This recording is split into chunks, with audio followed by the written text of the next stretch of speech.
Hello friend, मैं आनंद राज। आप सबको देखिए, बिहार यूनिवर्सिटी का आपका एग्ज़ाम होने वाला है। और देखिए, कोर्स वन आपका चाइल्डहुड एंड ग्रोविंग अप है, उसका हम लोग मैराथन वीडियो लेकर आए हैं। देखिए कैसे आपको जल्दी रिवीजन हो जाए और एग्ज़ाम में आपका अच्छा नंबर आए। इसके लिए आपका जो 5 यूनिट है, आपका 5 यूनिट का हम बहुत इम्पोर्टेंट क्वेश्चन आपको मैराथन वीडियो में ले आए हैं कि आप एक वीडियो देखिएगा जिससे आपका सब क्वेश्चन रिवीजन हो जाएगा, समझे। तो आपका देखिए आपका जो एग्ज़ाम में 5 यूनिट पूछता है और प्रत्येक यूनिट से आपका एक एक प्रश्न का जवाब देना रहता है। और एक और बात याद रखिएगा कि 5 यूनिट से आपको क्वेश्चन टच करना है, यानी यूनिट 1 में आपका 2 क्वेश्चन रहेगा, यूनिट 2 में भी 2 क्वेश्चन रहेगा, यूनिट 3 में भी 2, यानी 2 क्वेश्चन प्रत्येक यूनिट में रहेगा। और प्रत्येक यूनिट से आपको एक एक प्रश्न का चयन करते हुए कुल 5 प्रश्नों का जवाब देना है। देखिए, रो कर गा कर जैसे भी आपको 5 प्रश्न लिख कर आना है। आप वीडियो भी बना दिए हैं कि कैसे एग्जाम में लिखना है, एक क्वेश्चन पर 35 में, सब चीज़ तो हम बता दिए हैं।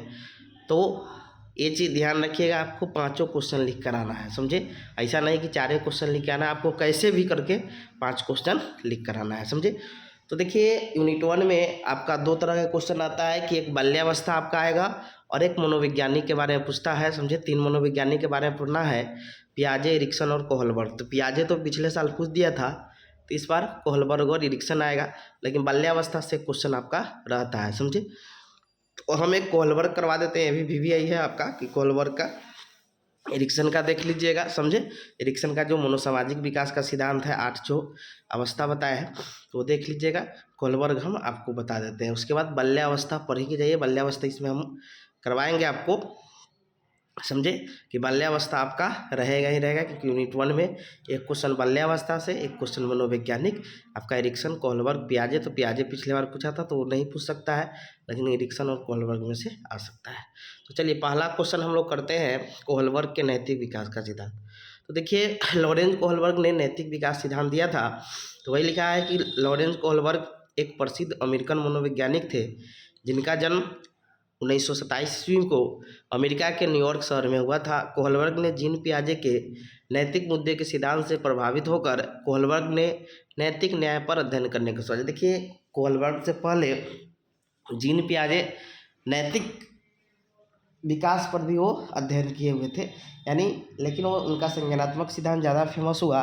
तो कोहलबर्ग से पहले पूछेगा कौन मनोवैज्ञानिक ने नैतिक विकास पर सिद्धांत पर अध्ययन किया था, तो वो पियाजे थे, समझ गए। उसके बाद लॉरेंज कोहलबर्ग ने 10 से 16 वर्ष तक के बालकों का साक्षात्कार यानी इंटरव्यू से प्राप्त तथ्यों के आधार पर उन्होंने पियाजे के सिद्धांत को परिवर्तित एवं परिष्कृत किया। एक और चीज़ आपको हम बता देते हैं, किन्हीं को नोट्स चाहिए, समझे, PDF फॉर्म में, तो इस नंबर पर व्हाट्सएप करके नोट्स ले सकते हैं। कुछ पेमेंट करके आपको नोट्स सभी कोर्स 1 से मेथड तक आपको प्रोवाइड करवा दिया जाएगा, समझे। तो 9576002401 पर व्हाट्सएप करके आप नोट्स के बारे में जानकारी ले सकते हैं। तो उसके बाद लॉरेंज कोहलबर्ग ने 10 से 16 वर्ष तक के बालकों का संस्कार से प्राप्त तथ्यों के आधार पर उन्होंने पियाजे के सिद्धांत को विस्तारित, परिवर्तित और परिष्कृत किया। कोहलबर्ग ने नैतिकता के बारे में बताया कि नैतिकता जन्मजात नहीं होता है, जन्म से नहीं होता है, वो समाज में आप अर्जित करते हैं। यानी बच्चों के जन्म से लेकर मृत्यु तक नैतिक विकास होता है। कोई भी बच्चा का नैतिक विकास समाज में ही होता है, और कोई भी बच्चा का नैतिक विकास समाज को प्रभावित करता है। अर्थात हम कह सकते हैं कि जब बालक का जन्म होता है तो वह न तो नैतिक होता है, न ही अनैतिक होता है। जैसा समाज में रहेगा वैसा वो बनेगा। नहीं, कहने का मतलब है कि जो नैतिक विकास होता है वो जन्मजात नहीं होता है, वो समाज से हम लोग क्या करते हैं, सीखते हैं। हम अच्छा समाज में रहेंगे तो हम नैतिक होंगे, खराब समाज में रहेंगे तो हम अनैतिक हो जाएंगे। कोहलबर्ग ने नैतिकता के बारे में बताया कि नैतिकता वह गुण है जिसे हम सही या गलत की पहचान करते हैं। नैतिकता सामाजिक परिवेश से सीखा जाता है। कोहलबर्ग के नैतिक विकास सिद्धांत को अवस्था सिद्धांत कहते हैं कि इसका 6 अवस्था बताया गया है और 3 स्तर, याद, 3 स्तर में 6 अवस्था बताया गया है। और यह अवस्था सभी बालकों के लिए क्या होता है, निश्चित होता है, यानी सार्वभौमिक होता है। सार्वभौमिक का तात्पर्य है कि कोई भी बच्चा वह इन अवस्था से होकर गुजरता है। अब आते हैं लॉरेंज कोहलबर्ग का नैतिक विकास सिद्धांत। लिखा है कि कोहलबर्ग ने अपने नैतिक विकास के सिद्धांत को एक लघु कथा यानी कहानी के माध्यम से समझाया। यूरोप में एक महिला मौत के कगार पर थी। डॉक्टरों ने कहा कि एक दवाई है जिससे शायद उसकी जान बच जाए। उस महिला के दवा के लिए उसका पति हाइनेज उस दवाई वाले के पास गया और दवाई देने को कहा। दवाई एक तरह का रेडियम था और उस दवाई बनाने का खर्चा बहुत था, इसीलिए दवाई वाला दवाई बनाने का खर्चा से 10 गुना ज़्यादा पैसे मांग रहा था। लेकिन हाइनेज के पास उतने पैसे नहीं थे। हाइनेज ने दवाई वाले से अनुरोध किया कि मेरी पत्नी मरने वाली है, आप इसे दवाई को दे दे। लेकिन दवाई वाले ने दवाई देने से मना कर दिया। फिर उसके बाद हाइनेज मजबूर होकर उसकी दुकान तोड़कर वे दवाई अपनी पत्नी की जान बचाने के लिए चुरा ली। देखिए, इससे दो चीज़ पता चलता है कि कहानी के द्वारा इस नैतिक विकास को समझाया गया है कि एक हाइनेज था, उसकी पत्नी का तबीयत खराब हो जाता है तो उसको दवा चाहिए उस पत्नी को दवा बचाने के लिए, लेकिन उसके पास उतना पैसे नहीं रहते हैं कि वह पत्नी की जान बचा सके, समझे। तो वो दवा खरीद सके, तो जब दुकानदार से मांगता है तो दुकानदार उस दवा को नहीं देता है, समझे। तो लास्ट में क्या करता है, अपनी पत्नी की जान बचाने के लिए वो दवा को चोरी कर लेता है, समझ गए। तब देखिए, चोरी करना तो गलत बात है, लेकिन सही काम के लिए चोरी करना कभी कभी सही भी होता है। अब देखिए, लिखा है कि इस कहानी के आधार पर कोहलबर्ग ने दो बातों पर बल दिया। एक नैतिक दुविधा। अब नैतिक दुविधा क्या होता है कि अब देखिए, जब आपके सामने दो या दो से अधिक काम रहेगा, उसमें आपको चुनने में जो उत्पन्न दुविधा होती है, जैसे अब हमको चोरी करने दे कि अपनी पत्नी को, मतलब हाइनेज अपनी पत्नी को छोड़ दे ऐसे ही, समझे। तो यही दुविधा था। तो वही लिखा है कि नैतिक दुविधा क्या होता है, इसे मोरल डिलीमा कहते हैं। कि नैतिक दुविधा एक ऐसी दुविधा होती है जिसमें किसी व्यक्ति को दो या दो से अधिक नैतिक कार्यों में से किसी एक कार्य का चयन करने में उत्पन्न दुविधा को हम लोग नैतिक दुविधा कहते हैं। जैसे क्या हाइनेज को दवा चुरानी चाहिए थी, क्या एक पति को अपनी पत्नी की जान बचाने के लिए दवा चुरानी चाहिए थी। यानी कहने का मतलब कि हम दवा चुराए, मतलब दुविधा में था। अब नैतिक तर्क शक्ति क्या होता है, जब आप चूज लेते हैं, काम को चूज कर लेते हैं कि नहीं हमको ये काम करना है, समझे। दोनों काम में से एक काम को आप चूज कर लिए, तो इसी को मोरल रीजनिंग कहते हैं, नहीं नैतिक तर्क शक्ति कहते हैं, समझ गए। तो लिखा हुआ है कि सही या गलत के प्रश्न के बारे में निर्णय लेने में शामिल चिंतन की प्रक्रिया को नैतिक तर्क शक्ति कहते हैं। यानी कहने का मतलब क्या हुआ कि सही या गलत के प्रश्न के बारे में निर्णय लेने में जो शामिल चिंतन की प्रक्रिया होती है, उसी को हम लोग क्या कहते हैं, नैतिक तर्क शक्ति कहते हैं, मोरल रीजनिंग कहते हैं। जैसे हाइनेज ने चोरी करके सही किया या गलत, क्या चोरी करना सही है, समझे। इन्हीं लघु कथाओं से प्राप्त अनुक्रिया का विश्लेषण करके कोहलबर्ग ने बताया कि व्यक्ति में नैतिक विकास 3 स्तरों से होकर गुजरता है और प्रत्येक स्तर की दो दो अवस्था होती है तथा इन अवस्थाओं का क्रम क्या होता है, निश्चित होता है। कोहलबर्ग ने बताया कि सभी व्यक्ति में ये अवस्थाएं एक ही उम्र में नहीं होती है और न ही व्यक्ति एक अवस्था को छोड़कर दूसरी अवस्था में जा सकता है। अब नैतिक विकास की देखते हैं 3 स्तर कौन कौन था। तो पूर्व परंपरागत नैतिक स्तर, दूसरा है परंपरागत नैतिक स्तर और तीसरा है आपका उत्तर परंपरागत नैतिक स्तर, समझ गए। अब पूर्व परंपरागत नैतिक स्तर में दो आपका अवस्था था, एक था आज्ञा एवं दंड की अवस्था, दूसरा है अहंकार की अवस्था, समझ गए। फिर उसके बाद है परंपरागत स्तर में भी दो है, प्रशंसा की अवस्था और सामाजिक सम्मान, मतलब सामाजिक व्यवस्था के प्रति सम्मान की अवस्था। फिर उसके बाद है उत्तर परंपरागत स्तर में आपका हो गया सामाजिक समझौते की अवस्था और विवेक किया, इसी को हम लोग बोलते हैं, विवेक को ही बोलते हैं विवेक की अवस्था के एक और नाम है आपका सर्वांगिक, एक मिनट, सार्वभौमिक सिद्धांत की अवस्था, समझ गया। तो ये आपका 6 अवस्था हो गया, 3 स्तर हो गया। अब हम लोग पढ़ते हैं पूर्व परंपरागत नैतिक स्तर क्या है, जो 6 से 10 वर्ष तक होता है, प्री कन्वेंशनल स्टेज, कि जब बालक बाहरी तत्व या घटना के आधार पर किसी व्यवहार को नैतिक या अनैतिक मानता है तो उसकी यह नैतिक तर्क शक्ति पूर्व परंपरागत स्तर में कही जाती है। यानी कहने का मतलब क्या हुआ कि जब बालक बाहरी तत्व यानी मम्मी पापा के आधार पर कोई काम को नैतिक या अनैतिक मानता है तो उसे हम लोग पूर्व परंपरागत स्तर में कहते हैं। इस स्तर में कोहलबर्ग ने 2 अवस्था बताए जो इस प्रकार है, आज्ञा एवं दंड की अवस्था। तो इस अवस्था में बालक में नैतिकता के विकास का मुख्य आधार आज्ञा एवं दंड होता है, यानी बच्चा सोचता है कि दंड से बचने के लिए आदेश का पालन करना चाहिए। इसी अवस्था में बच्चा सही गलत का निर्णय दिए गए दंड या पुरस्कार के आधार पर करता है, यानी उसको दंड मिलेगा कहेगा गलत काम है, पुरस्कार मिलेगा तो कहेगा अच्छा काम है। अगला है अहंकार की अवस्था। तो इस अवस्था में बालक का व्यवहार स्वयं की इच्छा पूरा करने, इसी को टिट फॉर टैट कहते हैं, आधारित होता है, यानी जैसे कि तैसे की अवस्था। बच्चा को लगता है कि वही बात सही है जिसमें बराबरी का लेन देन हो, अर्थात हम दूसरी की कोई इच्छा पूरी कर देते हैं तो वो भी हमारी इच्छा को पूरी करेगा। इस अवस्था में बालक में अहंकार होता है। यदि उसका कोई उद्देश्य झूठ बोलने या चोरी करने से पूरा होता है तो वह इस कार्य को नैतिक नहीं मानता, अनैतिक नहीं मानता है। अब आते हैं कन्वेंशनल स्टेज, परंपरागत स्तर, जो 10 से 13 साल होता है। यह कोहलबर्ग के नैतिक विज्ञान सिद्धांत का दूसरा स्तर है। इस स्तर की अवधि 10 से 13 वर्ष के मध्य होती है। इस अवस्था में बच्चा का व्यवहार उसके माँ बाप या किसी बड़े व्यक्ति द्वारा बनाए गए नियमों पर आधारित होता है। इस स्तर पर बालक समझता है कि वे समस्त क्रियाएं सही है जिससे किसी दूसरे की मदद होती है।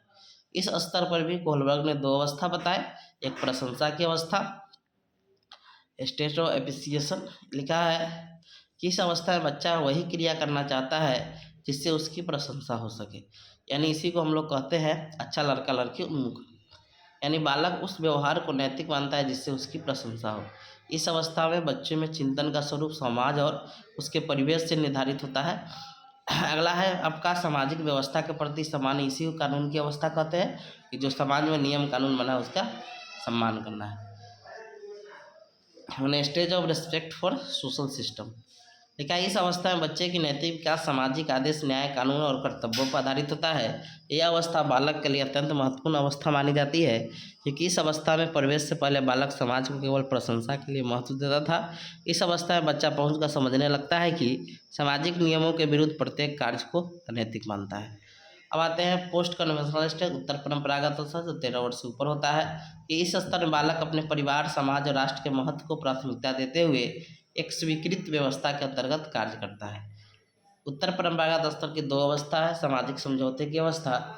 इस अवस्था तक आते आते वह समझने लगता है कि व्यक्ति एवं समाज के बीच एक समझौता होता है और समझौता का और व्यक्ति का यह दायित्व होता है कि समाज को बनाए रखे गए नियमों का पालन करे क्योंकि समाज हमारे हितों की रक्षा करता है। अगला है विवेक की अवस्था या सार्वभौमिक सिद्धांत की अवस्था। तो यह अवस्था तक व्यक्ति के अच्छे बुरे, उचित अनुचित आदि विषयों पर स्वयं के व्यक्तिगत विचार विकसित हो जाते हैं, इसीलिए इस अवस्था को विवेक की अवस्था कहते हैं। स्वयं के आधार पर हम सोचते हैं। इस अवस्था में बालक अपने नैतिक कार्यों का चयन अपने विवेक के आधार पर करता है। उपरोक्त विवरण से निष्कर्ष से कंक्लूजन है कि उपरोक्त विवरण से स्पष्ट होता है कि लॉरेंस कोहलबर्ग द्वारा दिया गया नैतिक विकास का सिद्धांत जीन पियाजे के नैतिक विकास सिद्धांत का संशोधित रूप है। इस सिद्धांत के विश्लेषण कर कोहलबर्ग ने बताया कि बालक का विकास कुछ निश्चित अवस्थाओं में होती है तथा यह अवस्था सार्वभौमिक होती है तथा नैतिक तर्क शक्ति हर बालक की हर स्टेज में अलग अलग होती है। देखिए एक क्वेश्चन हो गया सिद्धांत से, इरिक्शन थोड़ा देख लीजिएगा आप लोग, समझे। 8 अवस्था उसका देखिएगा, उसी से आपका हो जाएगा, उसे लिख दीजिएगा। अब हम बाल्यावस्था से आपको बताया एक क्वेश्चन आपका रहेगा, समझे। तो बाल्यावस्था आप लोग अच्छा से पढ़ लीजिएगा। तो देखिए सबसे सिंपल इंट्रोडक्शन लिखा हुआ है कि कोई भी अवस्था का निर्धारण आयु के आधार पर नहीं होता है। देखिए जैसे आप पढ़ते हैं कि जन्म से 2 साल शैशवावस्था या 5 से 6 साल भी पढ़ते होंगे शैशवावस्था का, फिर पूर्व परंपरागत और परंपरागत में जब पूर्व बाल्यावस्था और उत्तर बाल्यावस्था में बांटते हैं तो 2 से 6 साल, 6 से 12 साल हो जाता है। फिर उसके बाद आपका नहीं बांटिएगा तो 6 से 12 साल बाल्यावस्था होता है। फिर किशोरावस्था 12 से 18, तो एक एज दिया गया तो उसमें पाए जाने वाले गुण या विशेषता के आधार पर दिया गया है, समझ गए। तो वही यहाँ लिखा है, समझे। कोई भी अवस्था का निर्धारण आयु के आधार पर नहीं होता है बल्कि उसमें पाए जाने वाले विशेषता के आधार पर किया जाता है। हम जानते हैं कि शैशवावस्था के बाद बाल्यावस्था का आरंभ होता है, यानी बाल्यावस्था बाल विकास की दूसरी अवस्था है। मनोवैज्ञानिकों ने 6 से 12 वर्ष की अवस्था को बाल्यावस्था का संबोधित किया है। इस अवस्था में बालक में जो आदतें एवं ढंग विकसित हो जाते हैं उनमें आगे जाकर परिवर्तन करना बड़ा ही कठिन होता है। इसीलिए इस अवस्था को शिक्षाविद एवं मनोवैज्ञानिकों ने बालक का निर्माणकारी यानी कंस्ट्रक्टिव पीरियड ऑफ लाइफ कहा है। शिक्षा को आरंभ करने के लिए अवस्था सबसे उपयुक्त मानी जाती है, इसीलिए इस आयु को शिक्षाविदों ने प्रारंभिक विद्यालय का एलिमेंट्री स्कूल एज कहा है। बाल्यावस्था वास्तव में मानव जीवन का स्वर्णिम समय है जिसका सर्वांगीण विकास होता है।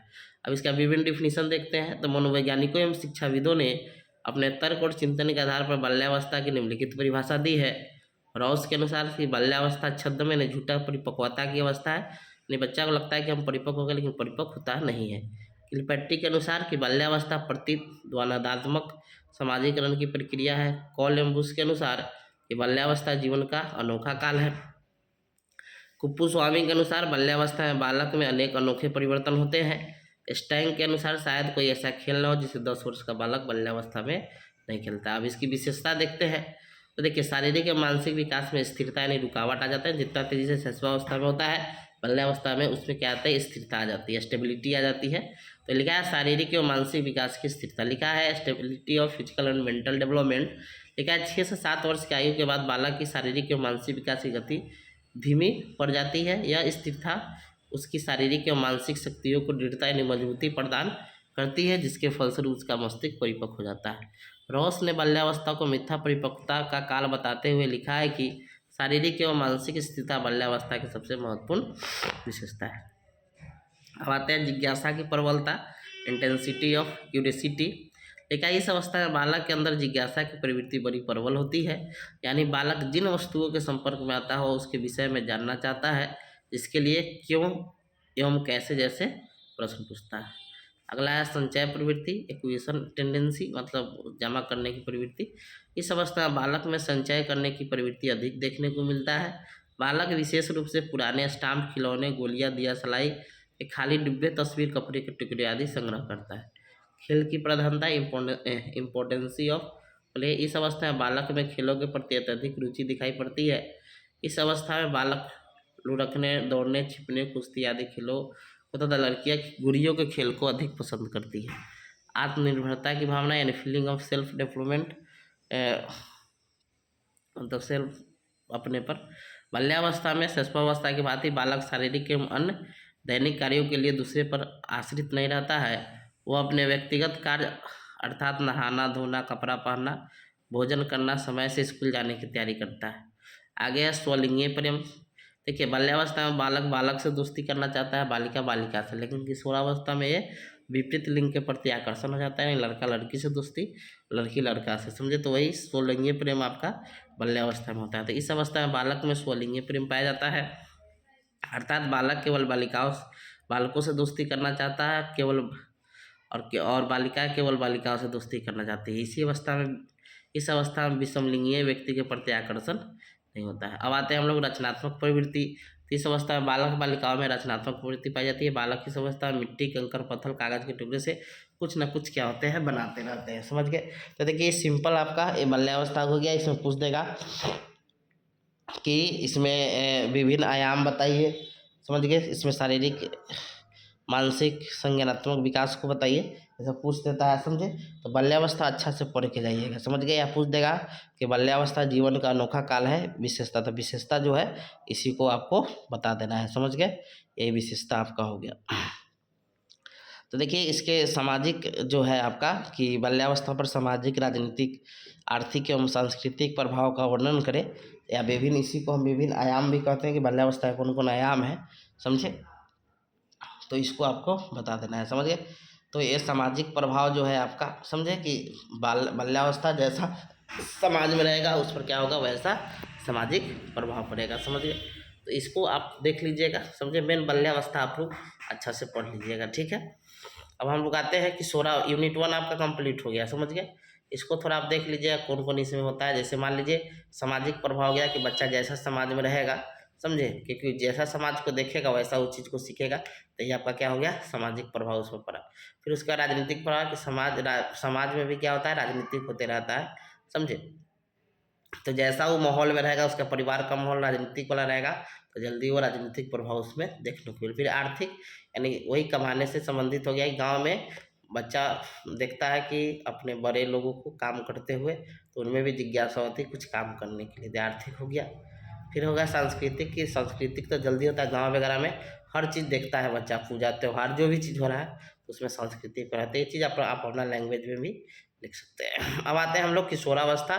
देखिए, यूनिट 1 आपका कंप्लीट हो गया। अब आगे हम लोग यूनिट 2 में। तो किशोरावस्था यूनिट 2 में आपका आएगा ही आएगा। और एक क्वेश्चन आप देख लीजिएगा, किशोरावस्था में वृद्धि और विकास क्या है और इसका सिद्धांत, समझे। वो तो हल्का चीज़ है, आप लोग पढ़े हैं सीटेट वगैरह में, वृद्धि विकास क्या होता है। तो किशोरावस्था और वृद्धि विकास देख लीजिएगा, आपका यूनिट 2 कंप्लीट हो जाएगा, समझ गए। तो देखिए, वृद्धि विकास और किशोरावस्था। किशोरावस्था को हम लोग देखते हैं, लिखा है, हम जानते हैं किशोरावस्था, इसमें 2 क्वेश्चन आता है, किशोरावस्था की विशेषता और किशोरावस्था की समस्या के निराकरण में परिवार और अध्यापक की भूमिका क्या है, या पूछ देगा संघर्ष तूफान की अवस्था, तो ये विशेषता लिखना है। तो लिखा हुआ है, हम जानते हैं कि किशोरावस्था मानव विकास की तीसरी अवस्था है। यह अवस्था बाल्यावस्था के अंत से आरंभ होता है और प्रौढ़ावस्था के आरंभ में समाप्त हो जाता है। यानी बाल्यावस्था के अंत से आरंभ होगा, प्रौढ़ावस्था जब आएगा तो ये खत्म हो जाता है। इस अवस्था में किशोरों के व्यक्तित्व में बड़े बड़े शारीरिक और मानसिक परिवर्तन बड़ी धूर्त धूर्त मतलब तेजी से होता है। अतः किशोर एक नए संसार में पदार्पण करने लगता है। इसीलिए स्टेनली हॉल ने अपनी बहुचर्चित पुस्तक एडोलसेंस में लिखा है कि किशोरावस्था प्रबल दबाव, तनाव, तूफान और संघर्ष की अवस्था है। वास्तविक से किशोरावस्था जीवन का सबसे कठिन और समस्यात्मक काल होता है। इस अवस्था में किशोर एवं किशोरियाँ एक तूफानी दौर से गुजरते हैं, जिनसे उन्हें अनेक प्रकार की मानसिक यातनाएं, तनाव और दबाव सहन करने पड़ते हैं, और जो उन्हें सहन नहीं कर पाते हैं उनका व्यक्तित्व यानी पर्सनालिटी दुर्बल तथा खंडित हो जाता है, वही लोग सुसाइड वगैरह करने लगते हैं। किशोरावस्था के महत्व के विषय में हेंडे कमेटी रिपोर्ट में कहा गया है कि 11 या 12 वर्ष की आयु में बालक की नसों में ज्वार उठना आरंभ हो जाता है। इसे ही किशोरावस्था के नाम से पुकारा जाता है। यदि इस ज्वार का समय रहते उपयोग कर लिया गया और इसकी शक्ति तथा धारा के साथ नई यात्रा आरंभ कर दी जाए तो सफलता प्राप्त की जा सकती है। किशोरावस्था के आरंभ होने की आयु लिंग, प्रजाति, जलवायु, संस्कृति, व्यक्ति के स्वास्थ्य आदि पर निर्भर करता है। सामान्यतः बालक की किशोरावस्था लगभग 12 वर्ष, समझे, मतलब 13 वर्ष की आयु में, और बालिकाओं की लगभग 12 वर्ष में, लड़की में पहले आ जाता है। भारत में यह आयु पश्चिम के ठंडे प्रदेश की अपेक्षा 1 वर्ष पहले आरंभ होता है। ठंडा प्रदेश में आपका क्या होता है कि लेट से होता है, गर्म प्रदेश में जल्दी किशोरावस्था आ जाता है।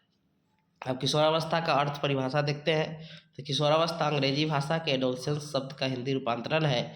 इस एडोलसेंस शब्द की उत्पत्ति लैटिन भाषा के एडोल्सियर शब्द से हुआ है, जिसका अर्थ परिपक्वता की ओर बढ़ना है, टू ग्रो, टू मेच्योरिटी है। दूसरे शब्दों में हम कह सकते हैं कि किशोरावस्था यौनिक परिपक्वता यानी सेक्सुअल मेच्योरिटी से आरंभ होती है और वैधानिक परिपक्वता यानी लीगल मेच्योरिटी पर समाप्त हो जाती है। अर्थात मानव की वह अवस्था जो परिपक्वता की ओर ले जाए उसे किशोरावस्था कहते हैं। समान रूप से किशोरावस्था 12 वर्ष की आयु में प्रारंभ होती है और 18 वर्ष तक मानी जाती है। विभिन्न मनोवैज्ञानिक ने अपने तर्क और चिंतन के आधार पर किशोरावस्था की निम्नलिखित परिभाषा दी है। स्टेनली हॉल के अनुसार, जो बाल मनोविज्ञान के जनक भी है, कि किस 2 डिफिनीशन दिए हैं। किशोरावस्था प्रबल दबाव, तनाव, तूफान एवं संघर्ष की अवस्था है। गौड़ डिफिनीशन है कि किशोरावस्था में शारीरिक, मानसिक और सामाजिक विकास अचानक होता है। किलपैट्रिक के अनुसार डिफिनीशन है कि किशोरावस्था जीवन का सबसे कठिन काल है। बेल्टाइन के अनुसार डिफिनीशन है, 2 डिफिनीशन ये भी दिए हैं कि किशोरावस्था अपराध की एक नाजुक अवस्था है, नहीं अपराध इसमें बच्चा ज़्यादा करने की कोशिश करता है। दूसरा व्यक्तित्व एवं व्यक्तिगत और घनिष्ठ मित्रता किशोरावस्था की प्रमुख विशेषता है। अब आते हैं ब्लेयर, जोन्स और सिप्सन के अनुसार कि किशोरावस्था प्रत्येक व्यक्ति के जीवन में वह काल है जो बाल्यावस्था के अंत में आरंभ होता है और प्रौढ़ावस्था के आरंभ में समाप्त हो जाता है। यही लिख दीजिएगा। अब इसकी उपनाम कुछ है, तो उपनाम आप लिख सकते हैं। तो आपका संवेगात्मक अवस्था हो गया, दुखी अवस्था हो गया। इसमें संवेगात्मक यानी इमोशन बहुत ज़्यादा, कब को एकाएक गुस्सा आ जाएगा, ये सब, तो इसीलिए संवेगात्मक अवस्था कहते हैं इसका उपनाम। दुखी अवस्था, अपने भविष्य के लिए आदमी दुखी रहता है। परिवर्तन, अचानक परिवर्तन होता है। जीवन का स्वर्णकाल गोल्डन एज माना जाता है। इसमें बच्चा अमूर्त चिंतन करता है, समझ गए। बाल्यावस्था में मूर्त करता है, समझे, और आपका शैशवावस्था में अतार्किक चिंतन करता है। काम शक्ति, सेक्सुअल मतलब डेवलपमेंट, इसमें विकास होता है। जीवन का वसंत ऋतु, वीर पूजा की आयु, यानी इसमें फ्लावर वगैरह मतलब कथा ही हमारे अथी है ये सब।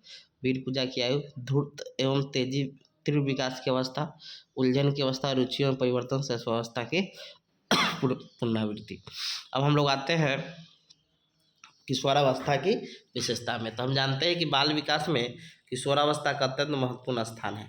इस अवस्था में किशोर एवं किशोरियों में शारीरिक, मानसिक, सामाजिक और संवेगात्मक विकास में महत्वपूर्ण परिवर्तन होते हैं। इसीलिए किशोरावस्था में किशोर किशोरियों में होने वाले परिवर्तनों को स्पष्ट करते हुए किशोरावस्था की प्रमुख विशेषता निम्नलिखित है। शारीरिक परिवर्तन सबसे, तो किशोरावस्था में किशोर एवं किशोरियों में शारीरिक परिवर्तन तीव्र गति से होता है। इस अवस्था में किशोर पुरुष तत्व यानी पुरुष जैसा दिखने लगता है और किशोरी स्थिति यानी स्त्री जैसी दिखने लगती है। इस काल में किशोर के शरीर में अनेक महत्वपूर्ण परिवर्तन होते हैं, जैसे भार एवं ऊंचाई में तीव्र वृद्धि, मांसपेशियों में शारीरिक ढांचे में दृढ़ता, दाढ़ी एवं मूछ का आना, आवाज़ का कड़क होना, प्रजनन अंगों का विकास हो जाता है। तो वही किशोरों में मांसपेशियाँ कोमल ही रहती है, वक्ष स्थल पर उभार आरंभ हो जाता है, आवाज़ में मधुरता आ जाती है तथा मानसिक स्राव का प्रारंभ हो जाता है। इस प्रकार हम देखते हैं किशोरावस्था शारीरिक विकास की दृष्टि से महत्वपूर्ण होता है। अब अगला है मानसिक विकास। लिखा है इस अवस्था में किशोरों के मस्तिष्क का लगभग सभी दिशाओं में विकास होता है। उसमें विशेष रूप से अलिखित मानसिक गुण आ जाता है, जैसे कल्पना और दिवास्वप्न की कुछ बहुलता, बुद्धि का अधिकतम विकास, सोचने समझने और तर्क करने की शक्ति में वृद्धि। बीएन झा का कथन है कि जहाँ तक बुद्धि के विकास का प्रश्न है वो किशोरावस्था में चरम सीमा तक पहुँच जाती है। आगे है सामाजिक विकास। तो किशोरावस्था में किशोर किशोरियों के संपर्क का दायरा बढ़ जाने से सामाजिक विकास तीव्र गति से होता है। इस अवस्था में इनमें सामाजिक चेतना का विकास, मित्र मंडल के प्रति निष्ठा, यौन चेतना का विकास, सामाजिक उत्तरदायित्व की भावना का विकास, व्यवसायिक चेतना का विकास तथा जीवन दर्शन करने में आदि सामाजिक गुणों का विकास होता है। आगे है संवेगात्मक जीवन। तो किशोरावस्था में किशोरों के संवेग में तीव्र परिवर्तन होता है, इसीलिए इस अवस्था को संवेगों का अवस्था कहते हैं। इस अवस्था में क्रोध, भय, ईर्ष्या, घृणा और प्रेम आदि संवेगों का तीव्र प्रवाह किशोरों में देखने को मिलता है। मानसिक स्वतंत्रता और बड़े के प्रति विद्रोह की अवस्था। किशोरों में शारीरिक और मानसिक स्वतंत्रता की प्रबल भावना होती है। वह बड़ों से के आदर्शों, विभिन्न परंपराओं, रीति रिवाजों और अंधविश्वासों के बंधनों में न बंधकर स्वतंत्र जीवन व्यतीत करना चाहता है। तो यदि उस पर किसी भी प्रकार का प्रतिबंध लगाया जाता है तो उसमें विद्रोह की भावना फूट जाती है। इस संदर्भ में कोलसेनिक महोदय का विचार है किशोर पौधों को अपने मार्ग में बाधा समझता है, जो उसे अपनी स्वतंत्रता का लक्ष्य प्राप्त करने में रोकता है। यानी वो बच्चा अकेले रहना चाहता है। काम शक्ति की परिपक्वता। कामेंद्रियों की परिपक्वता और काम शक्ति का विकास किशोरावस्था की सबसे महत्वपूर्ण विशेषता में से एक है। बाल्यावस्था में बालक एवं बालिकाओं में समान लिंगों के प्रति आकर्षण होता है, अर्थात बालक बालक से दोस्ती करता है तो वही बालिका। लेकिन किशोरावस्था में यह आकर्षण विषम लिंगों के प्रति प्रबल रुचि का रूप धारण कर लेता है, अर्थात लड़का लड़की से दोस्ती करना चाहता है तो वही लड़की लड़का से दोस्ती करना चाहते हैं, जिसके वजह से कुछ किशोर किशोरी लिंगीय संभोग का आनंद ले लेते हैं। गेट्स और अन्य का कथन है कि लगभग 40% बालक को एक या इससे अधिक बार विषम लिंगीय अनुभव प्राप्त होता है। अब आते हैं हम लोग अपराध प्रवृत्ति का विकास। लिखा है किशोरावस्था में इच्छा पूर्ति में बाधा, निराशा, असफलता, प्रेम के अभाव आदि के कारण किशोर में अपराध प्रवृत्ति का विकास होता है। अगला है बहुमुखी व्यक्तित्व का विकास। किशोरावस्था में किशोर में बहुमुखी व्यक्तित्व का विकास पुनः दिखाई देता है, क्योंकि इस अवस्था में विद्यालय तथा समाज के द्वारा आयोजित विभिन्न कार्यक्रमों में वो भाग लेना चाहता है। अगला है घनिष्ठ एवं व्यक्तिगत मित्रता। किशोरावस्था में किशोर किसी न किसी समूह का सदस्य होता है। किसी समूह का सदस्य होते हुए भी किशोर केवल एक या दो बालकों से ही घनिष्ठ संबंध रखता है, जो उसके परम मित्र होते हैं और जिनमें वे अपनी समस्या के बारे में स्पष्ट रूप से बातचीत करता है। अगला है धर्म और ईश्वर में विश्वास। तो किशोरावस्था में बच्चा धर्म और ईश्वर में ज़्यादा विश्वास करता है, समझ गए। पूजा पाठ ज़्यादा करेगा। समाज सेवा की भावना, उसमें समाज सेवा ज़्यादा देखने को मिलता है। कल्पना यानी उसमें दिवा स्वप्न, वो कल्पना करता है कि हम IAS बनेंगे, मतलब एक कल्पना उसमें बहुत ज़्यादा होता है। स्थायित्व एवं समायोजन का अभाव, यानी वो स्थायित्व और समायोजन नहीं प्राप्त कर पाता है, समझे। आगे है, अब देखिए ये हो गया आपका। अरे किशोरावस्था में एक और क्वेश्चन पूछा जाता है कि इसकी समस्या कौन कौन है, और इसकी समस्या में शिक्षक और परिवार कैसे इसको सॉर्ट आउट करता है। यानी किशोरावस्था जुड़ी विभिन्न समस्या क्या है, इन समस्या के निराकरण में अध्यापक या शिक्षक की क्या भूमिका है। तो देखिए परिवार, तो देखिए हम जानते हैं कि किशोरावस्था, वही तो इंट्रोडक्शन वो भी लिख सकते हैं, बड़े दबाव, तनाव, तूफान एवं संघर्ष की अवस्था है। इस अवस्था को जीवन का सबसे कठिन अवस्था कहा जाता है। यही वो अवस्था है जब किशोर न तो बालक रहता है नहीं पूर्ण प्रौढ़ बन जाता है। किशोरावस्था कुछ मनोवैज्ञानिकों ने परिवर्तन की अवस्था कहे हैं, क्योंकि इस अवस्था में परिवर्तन का अंबार लग जाता है। किशोरावस्था में विभिन्न प्रकार के शारीरिक तथा मानसिक परिवर्तन होते हैं, जो उनके लिए अनेक प्रकार की समस्याओं को जन्म देता है। किशोर में उत्पन्न होने वाली काम भावना उसके जीवन को अत्यधिक प्रभावित करती है। इसी अवस्था में किशोर सबसे अधिक अपराध करता है। अब देखिए इसकी समस्या क्या है। तो किशोरावस्था की समस्या निम्नलिखित है। पहला है सामाजिक समस्या। तो किशोर में प्रमुख सामाजिक समस्या है। पहला है किशोर एवं किशोरियों में वैचारिक भिन्नता के कारण माता पिता से मतभेद उत्पन्न हो जाता है, क्योंकि माता पिता पुराने जमाने के हैं। किशोरावस्था में बच्चा में कुछ अलग नया नया विचार आता है, जिससे दोनों में मतभेद हो जाता है। दूसरा है कि किशोर अपने भविष्य के प्रति तथा किशोरिया अपने विवाह के प्रति उलझन में होती है। समझ गए? क्योंकि देखिए, लड़का का जॉब नहीं लगेगा तो उसका शादी नहीं होता है, लड़की का जॉब नहीं लगा तो उसका शादी करवा दिया जाता है। तो वही है, किशोर अपने भविष्य के प्रति, किशोरिया अपने विवाह के प्रति उलझन में रहती है। तीसरा है किशोर किशोरियों में विपरीत लिंगी आकर्षण के कारण भी समस्या होती है। समझे? मारपीट हो जाता है गाँव गाँव में।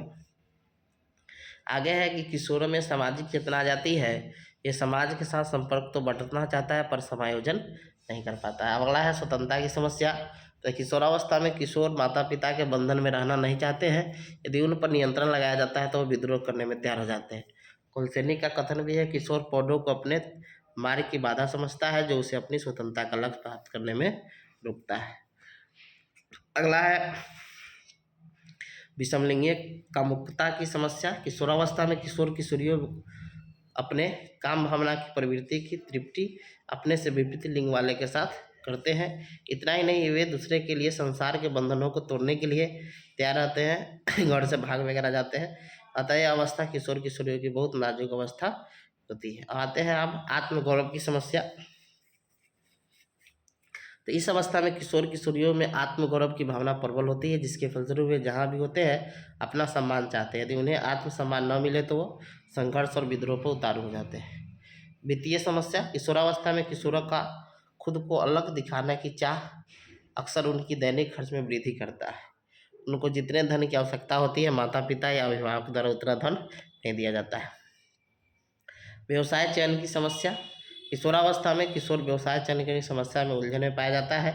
इस अवस्था में किशोर साधारण व्यवसाय को पसंद नहीं करते हैं, बल्कि ऐसे व्यवसायों को चुनना चाहते हैं जो अपनी योग्यता के बहुत ऊंचे हो। अब आते हैं शारीरिक समस्या। किशोरावस्था में अनेक शारीरिक परिवर्तन होते हैं। कुछ बालकों का शारीरिक विकास जल्दी होता है तो कुछ का देर से। इस प्रकार की शारीरिक कमियों के कारण उनमें हीन भावना ग्रंथि बन जाती है। अब आते हैं इसमें शिक्षा की क्या भूमिका होती है निराकरण। लिखा है किशोरावस्था किशोरी की ऐसी अवस्था है जिसमें वे बहुत ही ऊर्जावान होते हैं। यदि इस अवस्था में उन्हें शिक्षक द्वारा सही मार्गदर्शन नहीं दिया गया तो वे अपनी ऊर्जा गलत दिशा में प्रयोग करेंगे, जिससे कि समाज एवं राष्ट्र का अहित होगा। अतः शिक्षक किशोरावस्था की समस्या के निराकरण में निम्नलिखित भूमिका निभा सकते हैं। शिक्षक किशोरों के साथ प्रेम सहानुभूतिपूर्ण ढंग से व्यवहार कर उनकी समस्या का समाधान करने में सहायता करनी चाहिए। शिक्षक किशोरों की जिज्ञासा को शांत करे, न कि उनका दमन करे। शिक्षक किशोरों में व्याप्त बुरी आदतों के परिणाम स्वरूप होने वाले व्यक्तिगत एवं सामाजिक हानियों के बारे में बताएं। शिक्षक किशोरों को सांस्कृतिक कार्यक्रम, खेलकूद, एनसीसी तथा स्काउटिंग एवं गाइडिंग कार्यक्रम में भाग लेने के लिए प्रोत्साहित करें। शिक्षक किशोरों में व्याप्त प्रबल काम भावना को सही दिशा प्रदान करें। समलिंगी एवं विषमलिंगी कामुकता के प्रति स्वस्थ दृष्टिकोण के विकास पर प्रयत्न करें। शिक्षक किशोरों में तर्क, चिंतन एवं कल्पना शक्ति के विकास के लिए अवसर प्रदान करें। शिक्षक किशोर को आत्म अभिव्यक्ति का अवसर प्रदान करें। शिक्षक किशोरों के अवांछित संवेगों को सही दिशा में मोड़ने का प्रयत्न करें। शिक्षक किशोरों को उनकी रुचि, योग्यता एवं शक्ति के अनुसार भविष्य के कार्यों के संदर्भ में मार्गदर्शन दें। शिक्षक किशोरों में समाज सेवा, देशभक्ति और मानव प्रेम तथा सामाजिक सेवा जैसी भावनाओं का विकास करने में प्रयत्न करें। अब आते हैं परिवार की भूमिका या माता पिता की भूमिका। तो किशोरावस्था में किशोर अपने आप को इतना सक्षम समझने लगता है कि वह अपना स्वतंत्र निर्णय ले सके, तो उन्हें माता पिता का दबाव तथा नियंत्रण अच्छा नहीं लगता है। वे ये भी नहीं चाहता है कि उन्हें हर वक्त यह करो यह मत करो का उपदेश दिया जाए, जिसके फलस्वरूप बच्चों एवं अभिभावकों के मध्य एक दूरी निर्मित हो जाती है।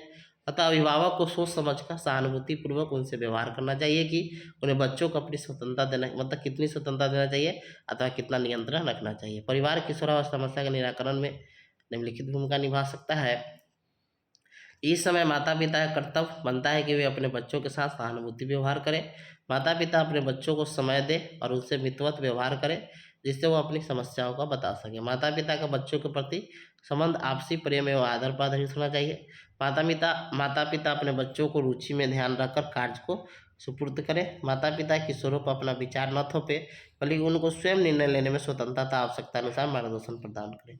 माता पिता किशोरों को सामाजिक कार्य करने का अवसर प्रदान करें, जिनसे उनमें सामाजिकता की भावना का विकास हो। माता पिता किशोरों को बुरी आदत से होने वाले हानियों के बारे में बताए। ये आपका, और इसमें आप पढ़ लीजिएगा वृद्धि एवं विकास और उसका सिद्धांत, समझ गए, तो आपका कोर्स यूनिट 2 क्या हो जाएगा, कंप्लीट हो जाएगा, समझ गए। अब आते हैं हम लोग यूनिट 3 में। इसमें सामाजिकरण एक देख लीजिएगा, सामाजिकरण से एक क्वेश्चन रहेगा ही रहेगा, और एक क्वेश्चन आपका लैंगिक पहचान से रहता है, समझे, लिंग पहचान से, दोनों हम करवा देते हैं। तो देखिए सामाजिकरण क्या है, समझे, ये पूछेगा कि स्कूल परिवार, समझे, इसकी क्या भूमिका होती है एजेंट के रूप में, समझे, दोनों इसमें सब मिल जाएगा। तो देखिए प्रस्तावना में लिखा हुआ है कि बच्चा जब सर्वप्रथम जन्म लेता है तब वह रक्त मांस हड्डी आदि का एक जीवित पुतला होता है। इस समय न तो उसमें कोई सामाजिक गुण होता है, न ही कोई समाज विरोधी गुण होता है। फिर समाज और संस्कृति के बीच पलते हुए वह बालक धीरे धीरे एक सामाजिक प्राणी में बदल जाता है, अर्थात इसमें सामाजिक गुण विकसित होने लगते हैं।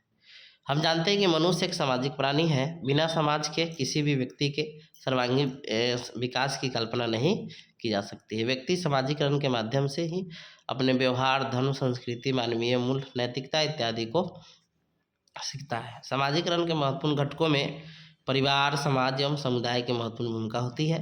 सामाजिकरण सामाजिक नियमों को अधिग्रहण करने की प्रक्रिया है तथा सामाजिकरण का मूल लक्ष्य सामाजिक परिवेश में अनुकूलन एवं समायोजन है, समझ गए।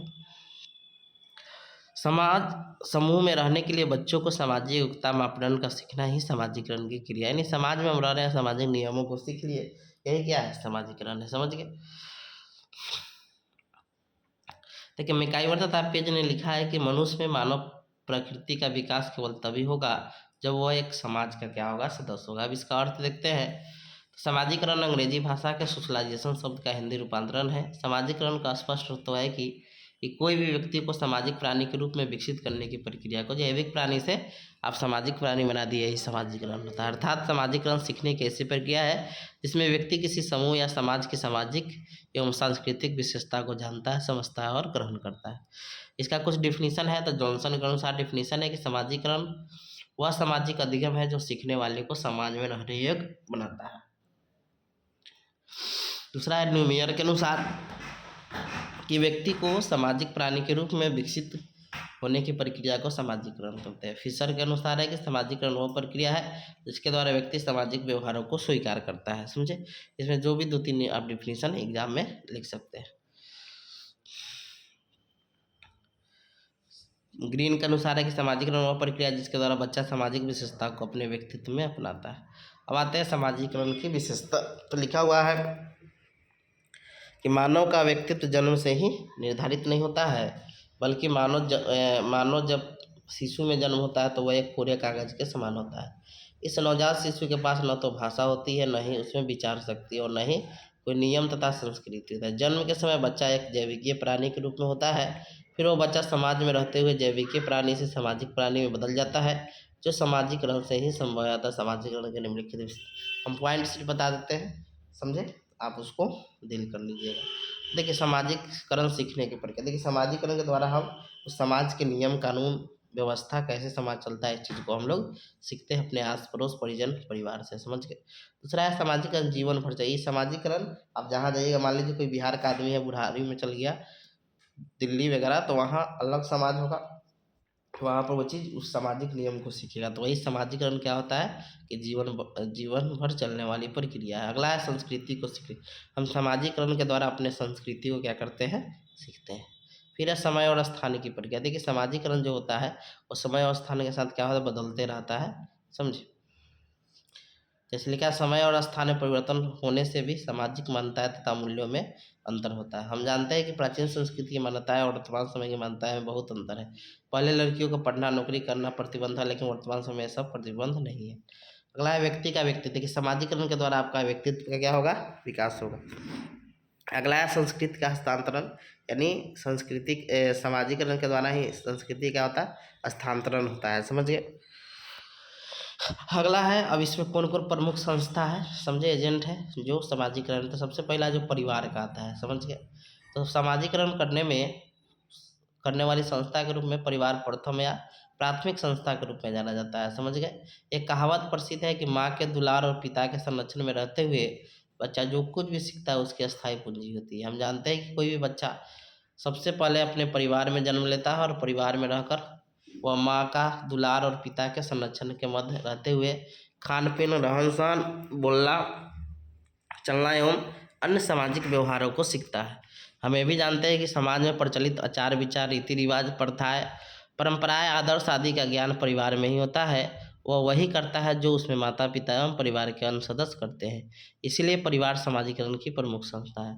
यंग का कथन है कि of the various agent of socialisation in society the family the most important, यानी इस सोसाइटी में मतलब परिवार क्या है, फैमिली क्या है, मोस्ट इम्पोर्टेंट है। मतलब जितना भी विभिन्न एजेंट है उसमें आस पड़ोस भी महत्वपूर्ण योगदान देता है। सामाजिक प्रक्रियाएं, पड़ोसियों के संपर्क में आने से व्यक्ति में अनेक विचार आते हैं, जिनसे बातचीत के दौरान व्यवहार के नए ढंगों को परिचित होते हैं तथा अनेक आदर्शों को सीखते हैं।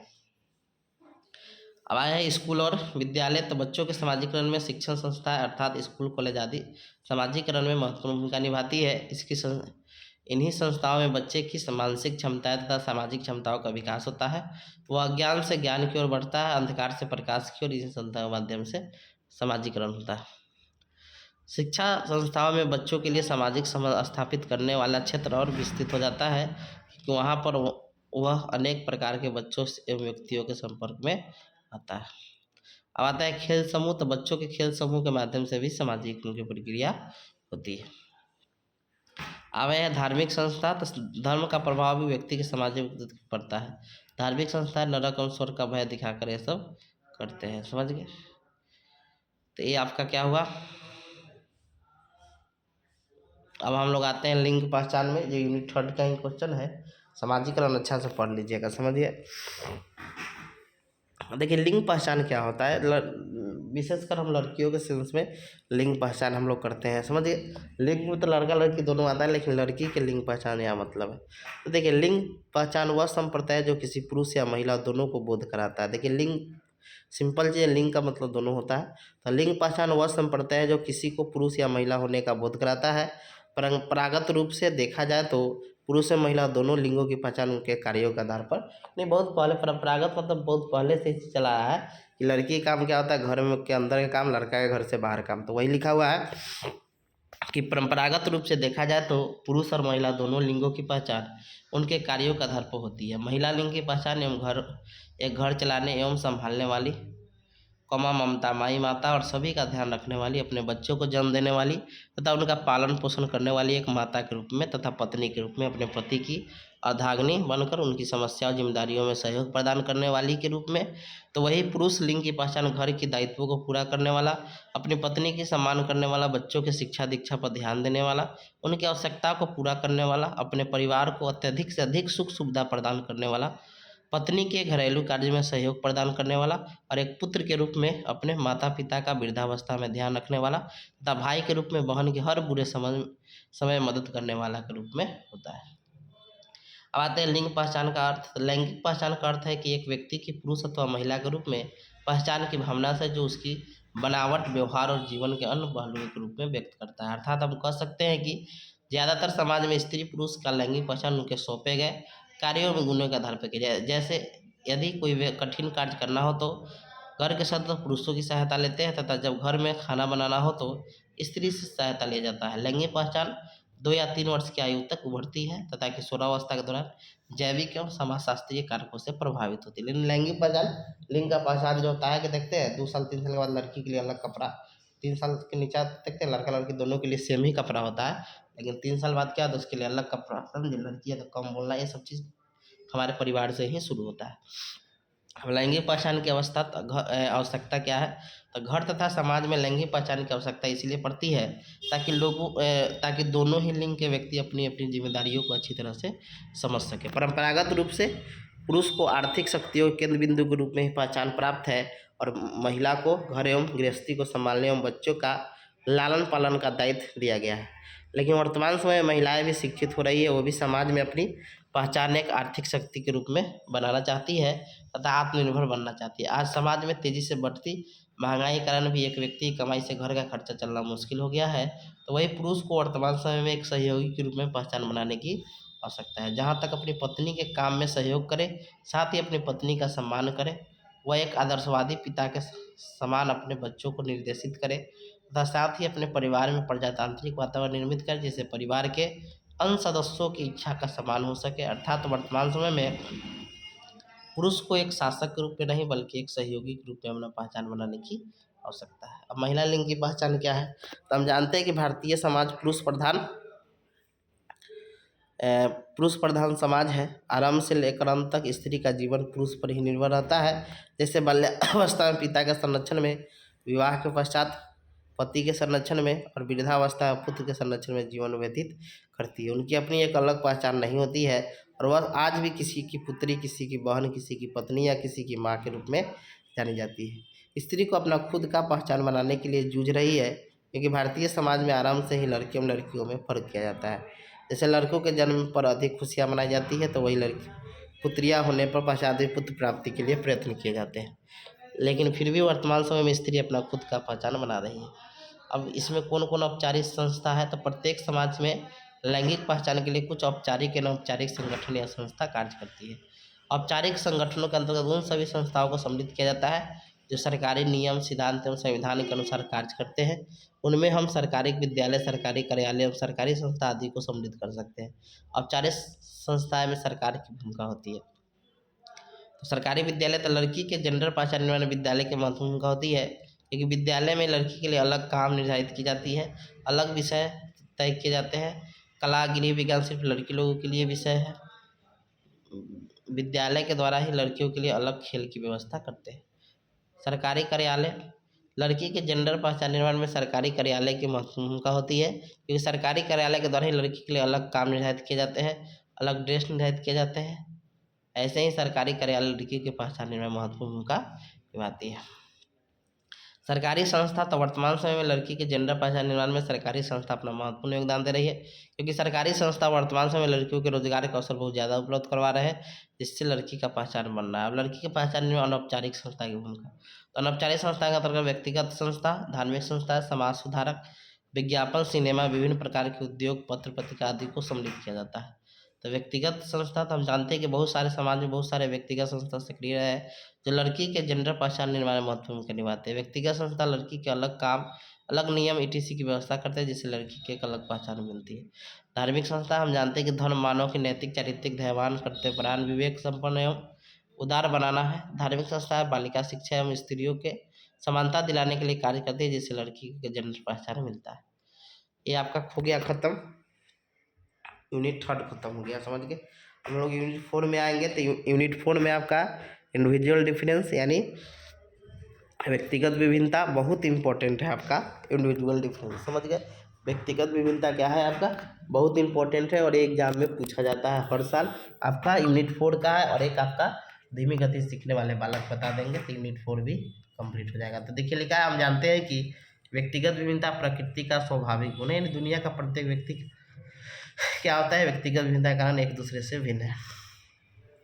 संसार में कोई भी दो व्यक्ति पूर्ण रूप से एक जैसे नहीं हो सकते हैं। यहाँ तक कि जुड़वा बच्चे में भी कई समानताओं के बावजूद कई प्रकार की विभिन्नताएं दिखाई पड़ती है। जुड़वा बच्चे शक्ल सूरत से तो एक जैसे होते हैं,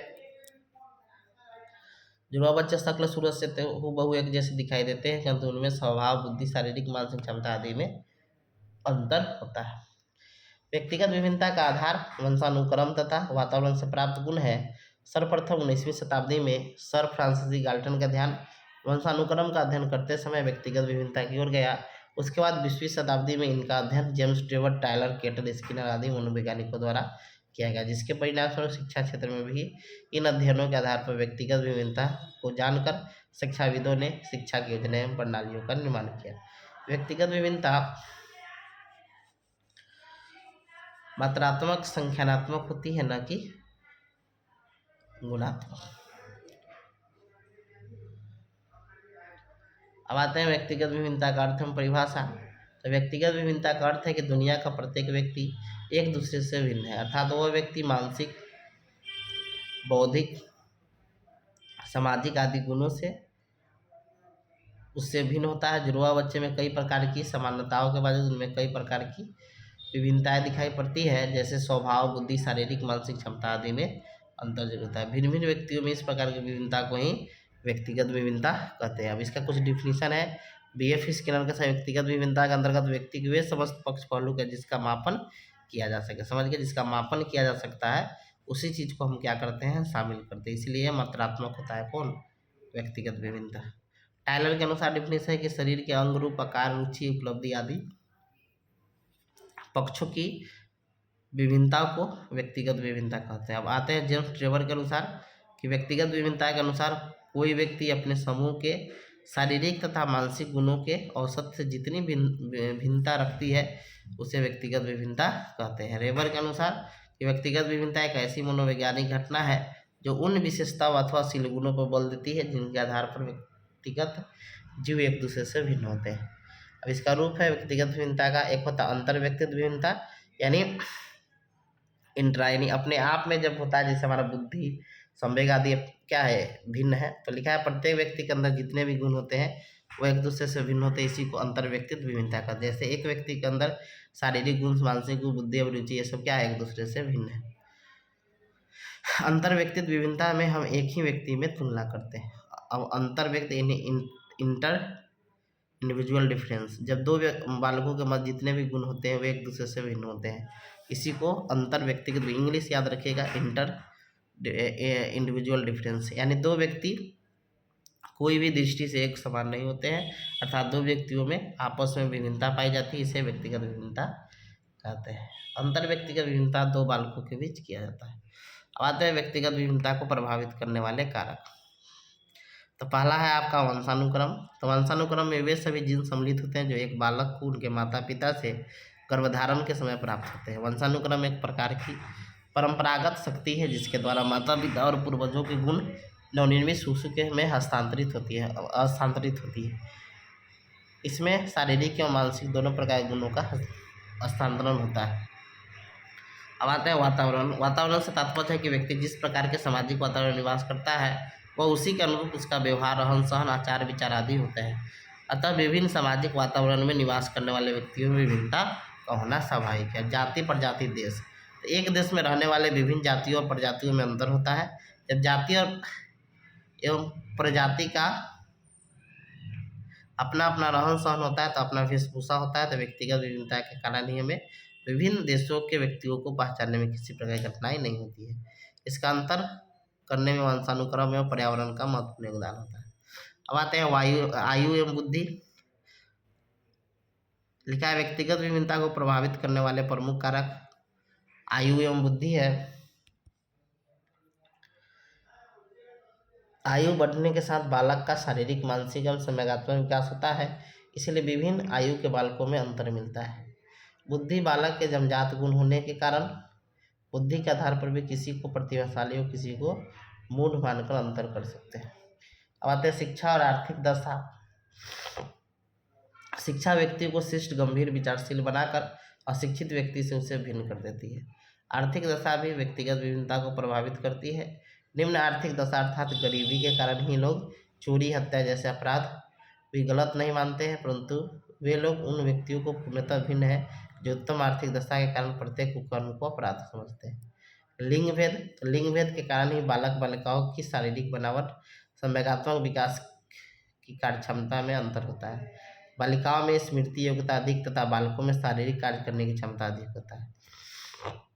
बालक गणित और विज्ञान में बालिकाओं से आगे होती है, जबकि बालिकाएं भाषा और सुंदर हस्तलेख में बालकों से आगे होते हैं। अब आते हैं भाषा। तो प्रत्येक व्यक्ति में भाषा के विकास की भिन्न भिन्न अवस्था पाई जाती है। यह विकास बालक के जन्म के बाद ही आरंभ हो जाता है। अनुकरण, वातावरण भाषा विकास की महत्वपूर्ण भूमिका निभाती है।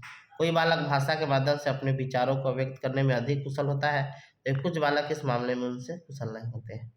अब इसका प्रकार है, तो एक शारीरिक विभिन्नता, शारीरिक दृष्टि से जब देखने में मिलता है विभिन्नता, जैसे रंग, रूप, भार, कद, बनावट, तो उसे हम लोग शारीरिक से भिन्न कहते हैं। मानसिक, तो मानसिक दृष्टि से व्यक्तियों में विभिन्नता देखने को मिलता है। व्यक्तिगत विभिन्नता को मानसिक क्षेत्र में निम्नलिखित आते हैं: बुद्धि विभिन्नता, उपलब्धि विभिन्नता, अभिक्षमता विभिन्नता, संवेगात्मक विभिन्नता, रुचियों में विभिन्नता, सीखने में विभिन्नता, व्यक्तित्व विभिन्नता, गत्यात्मकताओं की विभिन्नता, ये सब विभिन्नता है, इसको देख लीजिएगा, समझे। 3 विभिन्नता हो गया: मानसिक विभिन्नता, बुद्धि विभिन्नता, उपलब्धि विभिन्नता और अभिक्षमता विभिन्नता। फिर उसके बाद मानसिक के बाद संवेगात्मक विभिन्नता हो गया, यानी वही क्रोध, ये सब। रुचियों में विभिन्नता, सीखने में विभिन्नता, व्यक्तित्व में विभिन्नता, मतलब पर्सनालिटी, तथ्यात्मक योग्यताओं की विभिन्नता, ये सब हो गया। अब आते हैं अध्ययन की विधि, मतलब व्यक्तिगत अध्ययन की विधियाँ कौन कौन है। तो बुद्धि परीक्षण है, उसके बाद आपका अभिरुचि परीक्षण है, उपलब्धि परीक्षण, व्यक्तित्व परीक्षण, अभिक्षमता परीक्षण, संवेग परीक्षण से हम इसका अध्ययन कर सकते हैं। निष्कर्ष है कि उपरोक्त विवरण से स्पष्ट होता है कि बालकों की व्यक्तिगत विभिन्नता का शिक्षा में अति महत्वपूर्ण स्थान है। इन विभिन्नताओं का ज्ञान प्राप्त करके शिक्षक अपने छात्रों को विविध प्रकार के लाभ पहुंचा सकते हैं। अब देखिए, अब जो आपका है धीमी गति सीखने वाले बालक, यानी इसी को हम लोग मंदबुद्धि बालक भी कहते हैं या मंद गति सीखने वाले बालक, समझ गए। तो लिखा, हम जानते हैं कि दुनिया का प्रत्येक छात्र में व्यक्तिगत विभिन्नता देखने को मिलता है, जिससे वे एक दूसरे से भिन्न होते हैं। धीमी गति से सीखने वाले बालक कक्षा में उपस्थित समान बालों की अपेक्षा लिखने, पढ़ने और समझने में धीमी गति का अनुसरण करते हैं, जिससे परिणाम वो कक्षा शिक्षण में समायोजित नहीं हो पाते हैं। मंद या धीमी गति से सीखने वाले बालक को शैक्षिक रूप से पिछड़ा बालक भी हम लोग कहते हैं। धीमी गति से सीखने वाले बालक कक्षा में अन्य बालकों के समान गति न पकड़ने के फलस्वरूप वो भावात्मक रूप से अस्थिर हो जाते हैं और कक्षा में सभी का ध्यान अपनी ओर आकर्षित करने की इच्छा से समस्यात्मक बालक का रूप धारण कर लेते हैं। धीमी गति से सीखने वाले बालक की बुद्धि लब्धि 79 से 89 के बीच होती है। अब आते हैं इसका अर्थ परिभाषा। तो धीमी गति से सीखने वाले बालक का समान अर्थ होता है समान बालक की अपेक्षा धीमा गति से सीखना। जैसे हम देखते हैं कक्षा में 20 छात्र में 5 स्टूडेंट ऐसे होते हैं जो कोई भी चीज़ को बहुत जल्दी सीख लेते हैं, तो ऐसे बालक को हम लोग प्रतिभाशाली बालक कहते हैं। 10 स्टूडेंट ऐसे होते हैं जो समान रूप से सीखते हैं, जिसे समान बालक कहते हैं। तो ये 5 स्टूडेंट ऐसे होते हैं जो समान बालक की अपेक्षा भी मंद गति से सीखते हैं, तो ऐसे बालक को हम लोग धीमी गति से सीखने वाले बालक कहते हैं। इसका डिफिनीशन है जॉनसन के अनुसार कि यदि पढ़ाई जाने वाली सामग्री प्रतिक्रिया अमूर्त और प्रत्यात्मक हो और 80 से 90 बुद्धिलब्धि वाले बालक धीमी गति से सीखते हैं, तो इसको हम मद अधिगमकर्ता कहते हैं। बट के अनुसार ये मद अधिगमकर्ता शब्द उन छात्रों के लिए उपयोग में लाया जाता है जो अपनी आयु के समान बालक की भांति कार्य नहीं कर पाते। अब इसका प्रकार है, एक पृथक व्यवस्था चाहने वाला। पृथक मतलब कि अलग बच्चा वो पढ़ सकता है, मतलब वो सबके साथ नहीं पढ़ेगा। एक होता है सममिति समान व्यवस्था, यानी समान बच्चा के साथ भी पढ़ सकता है। इसकी विशेषता, इन बालकों में कमजोरी स्मृति पाई जाती है, याद जल्दी नहीं रखता है। संज्ञात्मक क्षमता भी इनमें आत्मविकसित रूप से होती है। शिक्षण के समय ध्यान केंद्रित करने की क्षमता अधिक नहीं होती है। मद अधिगमकर्ता में अभिव्यक्ति योग्यता का अभाव होता है। शब्दों के अभाव और भाषा पर अधिकारी कमी कारण वार्तालाप करने से झिझकते हैं। देखिए, मन अधिक ध्यान देने के कारण तो हीनता की भावना हो जाता है, भावात्मक अस्थिरता पाया जाता है, समझे। उसका डिप्रेशन का भाव इसमें आ जाता है। माता पिता भी इनकी उपेक्षा करते हैं, समझे। तो ये सब चीज़ आपका है, समझ। इसके लिए विशिष्ट शिक्षण विधि ये सब आप करवा सकते हैं। अब हम लोग आते हैं यूनिट 5 में, जो आपका पहचान निर्माण है। अध्येता यानी शिक्षार्थी दे, अध्येता दे, बालक दे, छात्र दे, समझे। तो पहचान निर्माण बहुत इंपॉर्टेंट है और ये आपका पूछा ही जाएगा, समझ गए। तो लिखा हुआ है प्रस्तावना में, हम जानते हैं कि वर्तमान समय की शिक्षा प्रणाली बाल केंद्रित शिक्षा प्रणाली है, अतः ऐसे में अध्येता का व्यक्तिगत पहचान अत्यंत जरूरी है। प्राचीन समय में छात्रों की पहचान उनके वर्ग के आधार पर की जाती थी, जैसे ब्राह्मण, क्षत्रिय, शूद्र, वैश्य, समझे। परंतु वर्तमान समय में छात्रों की पहचान विभिन्न निर्धारकों के द्वारा की जाने लगी है, ताकि छात्रों की सामान्य शिक्षा, समानता के आधार पर शिक्षा, बालक की रुचि के आधार पर शिक्षा, बालक के आवश्यक एवं व्यक्तित्व के आधार पर शिक्षा दी जा सके। हम जानते हैं कि व्यक्तिगत विभिन्नता के कारण संसार में कोई दो व्यक्ति एक जैसे नहीं है, यह एक प्राकृतिक सच्चाई है। हम ये भी जानते हैं कि व्यक्तिगत विभिन्नता के कारण बालक की शैक्षणिक क्षमता, बुद्धि, व्यक्तित्व, अभिप्रेरणा आदि विभिन्न क्षेत्रों में भी विभिन्नता पाई जाती है। अतः ऐसी अवस्था में छात्रों की व्यक्तिगत पहचान ही उसके व्यक्तिगत शिक्षा के मार्ग को प्रशस्त करेगी। अब अध्येता के पहचान निर्माण का अर्थ देखते हैं। तो अध्येता के व्यक्तिगत पहचान से तात्पर्य यह है कि छात्रों के अंदर निहित व्यक्तित्व से है, जिसके कारण एक बालक दूसरे बालक से भिन्न होते हैं, अर्थात प्रत्येक बालक की अपनी अपनी पहचान होती है। दूसरे शब्दों में वैसे सामाजिक या व्यक्तिगत गुण जो बालक को एक दूसरे से अलग पहचान बनाता है, आइडेंटिटी यानी पहचान कहलाता है। अब पहचान निर्माण कैसे होता है, तो प्रत्येक बालक समाज में मात्र एक प्राणी के रूप में कोरा कागज की तरह जन्म लेता है। जिस परिवार में वह जन्म लेता है उसकी पहली पहचान उस परिवार के सदस्य के रूप में होती है। दूसरी पहचान आयु वर्ग से होती है। उसके बाद वो अपनी क्षमता का प्रदर्शन कर इस बात की पुष्टि, फिर लिंग के आधार पर भी पहचान होता है। जन्म होता है तो लड़का लड़की की है, ये भी एक पहचान है। प्रदर्शन इस बात की पुष्टि करता है कि वो मनुष्य शारीरिक रूप से वो कितना स्वस्थ है। फिर वह विद्यालय, समाज और अन्य तथ्यों के संपर्क में आता है जहाँ उसे अलग अलग रूपों में पहचान का निर्माण होता है। बालक का वह प्रारूप जिसके द्वारा उसे चिन्हित किया जाता है, समझे, उसकी यह आइडेंटिटी कहलाती है। अब निर्धारक कौन कौन है, तो बालक या अध्येता के पहचान को निर्धारित करने वाले समाज में अनेक निर्धारक है जो न केवल उसकी पहचान होती है बल्कि उसकी पहचान को निर्धारित करने में महत्वपूर्ण भूमिका निभाती है। हम जानते हैं कि वर्तमान समय में कोई बालक का पहचान अत्यंत जरूरी है क्योंकि वर्तमान समय में बाल केंद्रित शिक्षा प्रणाली चल रही है। तो देखिए, पहचान निर्धारित करने के निर्धारक है तो दो तरह का, एक व्यक्तिगत पहचान, एक हो गया सामाजिक पहचान। व्यक्तिगत पहचान उसे निर्धारित होता है सेक्स से, एज से, पर्सनालिटी से, स्पेशल नीड और इंटेलिजेंस यानी बुद्धि से। और सामाजिक पहचान सोशल आइडेंटिटी होता है कास्ट, क्लास, रिलीजन, लैंग्वेज और पीर ग्रुप से। तो आइडेंटिटी, इंडिविजुअल आइडेंटिटी क्या है, तो सेक्स, प्रत्येक मनुष्य बालक या बालिका के रूप में जन्म लेता है जिससे उसकी पहचान होती है। आयु के आधार पर भी पहचान है, जैसे 2 साल 4 साल। बुद्धि के आधार पर भी पहचान है, जैसे उसमें 40 से अधिक बुद्धि लब्धि वालों को प्रतिभाशाली, 89 से 110 वाले को सम्मान, और सामान्य औसत 89 से कम बुद्धि मंद बुद्धि के श्रेणी में आते हैं। व्यक्तित्व, हम जानते हैं कि हर मनुष्य का अपना अपना व्यक्तित्व होता है जिसके आधार पर वो खुद को वातावरण में स्थापित करता है। अगला है विशेष आवश्यकता। कुछ बालक ऐसे भी होते हैं जिनकी शारीरिक या मानसिक स्थिति समान नहीं होती है जिससे विशेष आवश्यकता वाले बालक या विशिष्ट बालक कहते हैं। ऐसे बालक के प्रजनन की विशेष आवश्यकता के कारण होता है। आगे है सोशल आइडेंटिटी में कास्ट। हम जानते हैं कि हर जाति अपनी कुछ अलग विशेषता रखता है जो बालक पर साफ दिखाई देता है जिसके आधार पर उसमें एक अलग पहचान मिलती है। क्लास, वर्ग के आधार पर भी पहचान किसी बालक, यहाँ वर्ग का तात्पर्य आर्थिक स्तर से है, जैसे उच्च वर्ग, मध्यम वर्ग, निम्न वर्ग। धर्म, हम जानते हैं कि दुनिया में जितने भी लोग हैं जन्म लेते हैं किसी न किसी धर्म के अंतर्गत जन्म लेते हैं। बालक का या अध्येता का पहचान धर्म के आधार पर, जैसे हिंदू, मुस्लिम, सिख, ईसाई। भाषा के आधार पर भी बालक का पहचान होता है। हम जानते हैं कि प्रत्येक क्षेत्र का अपना अपना भाषा होता है। भाषा के टोन से भी स्थान का पता चलता है। पीर ग्रुप, छात्र समूह, शिक्षकों समूह, कर्मचारी, ये सब समूह है। अब आते हैं विद्यालय की भूमिका पहचान निर्माण में। तो हम जानते हैं कि व्यक्ति, छात्र के पहचान निर्माण में विद्यालय की महत्वपूर्ण भूमिका होती है। विद्यालय में ही विद्यार्थी को एक ऐसा मंच प्रदान किया जाता है जहां विद्यार्थी अपनी प्रतिभा को निखारता है, अपनी योग्यताओं और क्षमताओं को विकसित करता है जिससे विद्यार्थी की एक अलग पहचान बनती है। इससे पहले विद्यार्थी का पहचान परिवार से ही रहता है, यानी वह परिवार के से ही जाना जाता है। परंतु जब वह विद्यार्थी विद्यालय में जाता है तो उसका एक पहचान विद्यालय के में अपने मित्र समूह के बीच होता है तथा वो विद्यालय के छात्र के रूप में भी होता है। विद्यालय ही एक ऐसी संस्था है जहाँ बच्चों के शारीरिक, मानसिक, बौद्धिक एवं नैतिक गुणों का विकास होता है जिससे छात्रों की एक अलग पहचान मिलती है।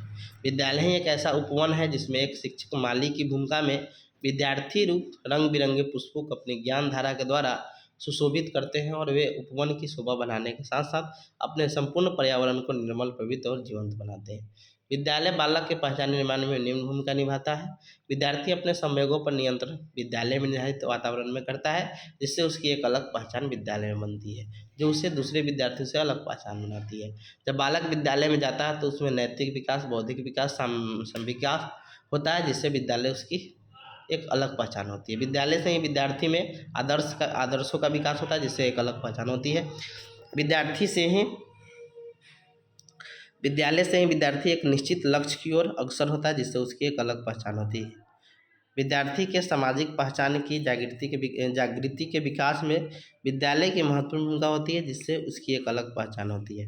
विद्यालय में ही छात्र को अपने विभिन्न योग्यताओं को प्रदर्शित करने का अवसर मिलता है जिससे उसकी एक अलग पहचान होती है। कुछ विद्यालयों तथा विश्वविद्यालयों की छाप ही छात्रों की पहचान को बहुत बड़ा बना देता है और वहाँ भी कहा जाता है कि इस विद्यालय का छात्र है तो बहुत होशियार होगा। विद्यालय में ही छात्र का सर्वांगीण विकास होता है, इससे बालक को एक अलग पहचान मिलती है। विद्यालय ही विद्यार्थी को एक मंच प्रदान करता है जहाँ वह अपनी प्रतिभा को निखारता है, योग्यता एवं क्षमताओं को विकसित करता है। विद्यालय ही एक ऐसी संस्था है जो व्यक्ति और समूह दोनों का सामंजस्य स्थापित कर पहचान बनाने में महत्वपूर्ण भूमिका निभाता है। विद्यालय में ही छात्र अपने कर्तव्य, दायित्व आदि को सीखता है जिससे उसकी एक अलग पहचान बनती है। ये आपका हो गया, समझे। तो ये कोर्स 1 में इतना पढ़ लीजिएगा, सफिशिएंट है। Thank you.